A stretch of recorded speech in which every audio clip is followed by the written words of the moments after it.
এবার চলে আসি বাংলা টাইপ অনুশীলন। বাংলা টাইপ অনুশীলনের আগে অবশ্যই আমার কম্পিউটারে বাংলা সফটওয়্যার থাকতে হবে।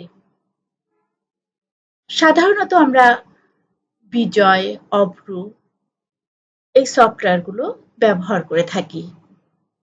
বাংলা টাইপ করার জন্য ক্যাপস লক অফ থাকতে হবে। কিবোর্ড লেআউট পরিবর্তন করার জন্য প্রথমে বাংলা ফন্ট সিলেক্ট, এরপরে বিজয় কিবোর্ড হলে কন্ট্রোল অল্টার বি, আর অভ্র কিবোর্ড হলে বা ইউনিকোডে যদি আমরা টাইপ করতে চাই তাহলে কন্ট্রোল অল্টার ভি। সরকারিভাবে এখন নিকোষ ফন্ট ব্যবহার করার ব্যাপারে নির্দেশনা রয়েছে। বাংলা টাইপ প্রথম দিন আমরা আমাদের ভিত্তি কিতে যে বর্ণগুলো আছে সেইগুলো প্রথমে অনুশীলন করব।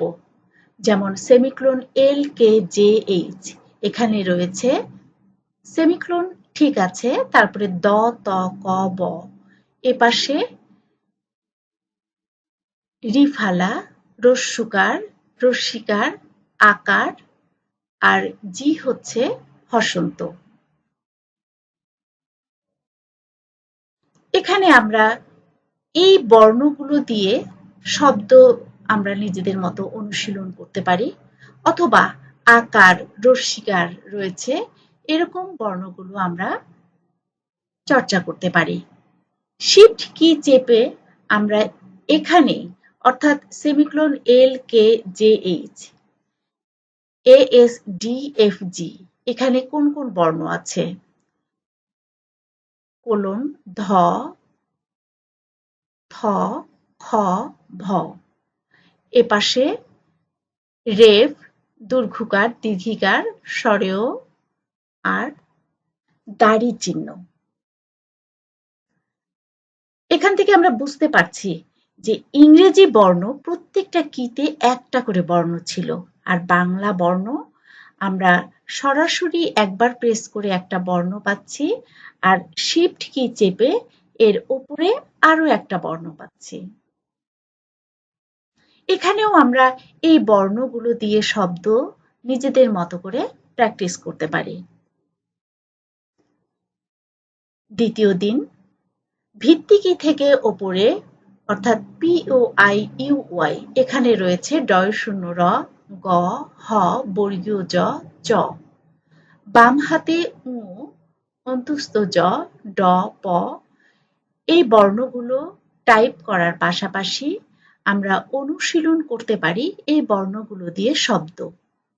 এখানে শিফট কি চেপে ধরে আমরা ঢয়-শূন্য র, ঘ, ঞ, ঝ, ছ ডান হাতে আর বাম হাতের আঙ্গুল দিয়ে অনুস্বার, অন্তুস্থ, ঢ, ফ, ঠ বর্ণ টাইপ করার অনুশীলন করতে পারি। তৃতীয় দিনও আমরা ভিত্তি কি থেকে নিচের দিকে আসব। এখানে কোন কোন বর্ণ রয়েছে আমরা ডান হাতের আঙ্গুল এবং বাম হাতের আঙ্গুল আমি এখানে লিখে দিয়েছি। ঠিক এই কিগুলোর জায়গায় শিফট কি চেপে ধরে আমরা উপরের লাইনে কোন কোন বর্ণ পাবো সে বর্ণগুলো আমরা এখানে দেখতে পাচ্ছি। আমরা এভাবে প্রত্যেকটা কির ওপরে বর্ণগুলোর যদি আউটপুট হিসেবে স্ক্রিনে দেখতে চাই তাহলে শিফট কি চেপে আমরা দেখব। চতুর্থ দিন আমরা যেখানে ইংরেজি সংখ্যাগুলো পেয়েছিলাম 1 2 3 4 5 6 7 8 9 0, ঠিক সেখানেই 1 2 3 4 5 6 7 8 9 0। এখান থেকে আমরা নিউমেরিক যে কোনো ফিগার আমরা খুব সহজেই টাইপ করতে পারবো। শিফট চেপে আমরা বাংলা টাইপ করার সময় এখানে যে চিহ্নগুলো রয়েছে সবগুলোরই আউটপুট পাবো, শুধুমাত্র ডলার চিহ্ন যেখানে রয়েছে সেখানে টাকার সাইনটা আসবে। ডকুমেন্ট এরিয়াতে আমরা যা কিছুই সেভ করি না কেন, টাইপ করি না কেন, আমরা যদি সংরক্ষণ করতে চাই, তাহলে ফাইল সেভ। অর্থাৎ আমার প্রয়োজনীয় কাজ শেষ হওয়ার পর বা নতুন কোনো ডকুমেন্টে কাজ করার পর সংরক্ষণ করতে চাইলে keyboard command control S. File save, save as নামের একটা ডায়লগ বক্স আসবে। এখানে ফাইল নেম টাইপ করে দেব। আমি যে নামে আমার সুনির্দিষ্ট ডকুমেন্ট সংরক্ষণ করতে চাই সেই নাম টাইপ করার পর সেভ। এই কাজটা আমরা প্র্যাকটিক্যালি দেখি। সুনির্দিষ্ট একটা ডকুমেন্ট আমি নিলাম। ওপেন করার পর আমি এখানে কিছু টাইপ করেছি। সেভ করতে চাইলে বা সংরক্ষণ করে রাখতে চাইলে file save, save as.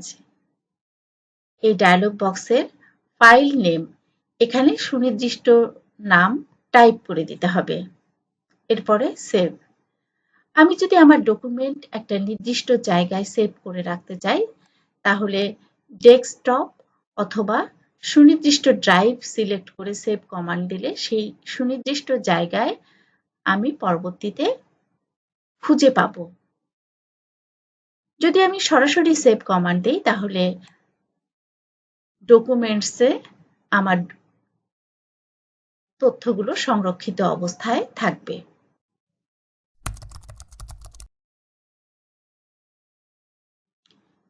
Close.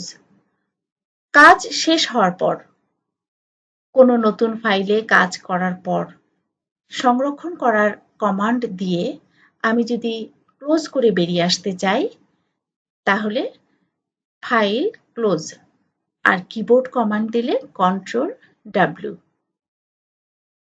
এই কাজটাও আমরা প্র্যাকটিক্যালি দেখি।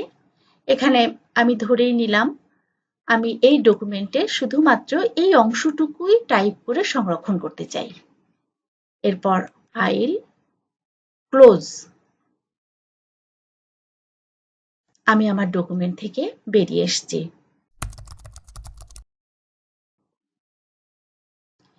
এরপর আমার কাঙ্ক্ষিত ডকুমেন্ট যদি আবারও কাজ করার জন্য খুঁজে বের করতে চাই তাহলে কন্ট্রোল ও হচ্ছে কিবোর্ড কমান্ড আর file open. Open dialog box আসবে। যে ফাইলটি আমি সংরক্ষণ করে রেখেছি সেটা সিলেক্ট করে ওপেন। এই কাজটা যদি আমরা প্র্যাকটিক্যালি দেখি, ফাইল ওপেন।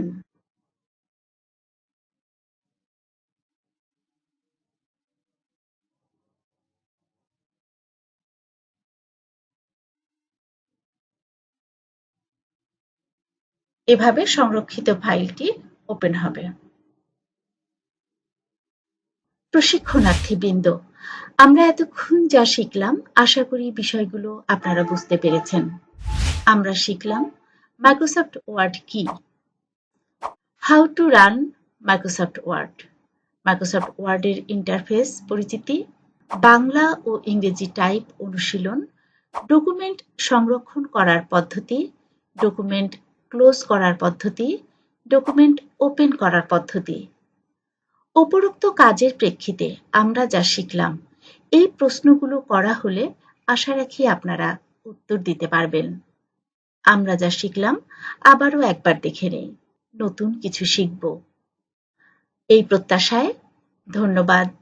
ধন্যবাদ সবাইকে।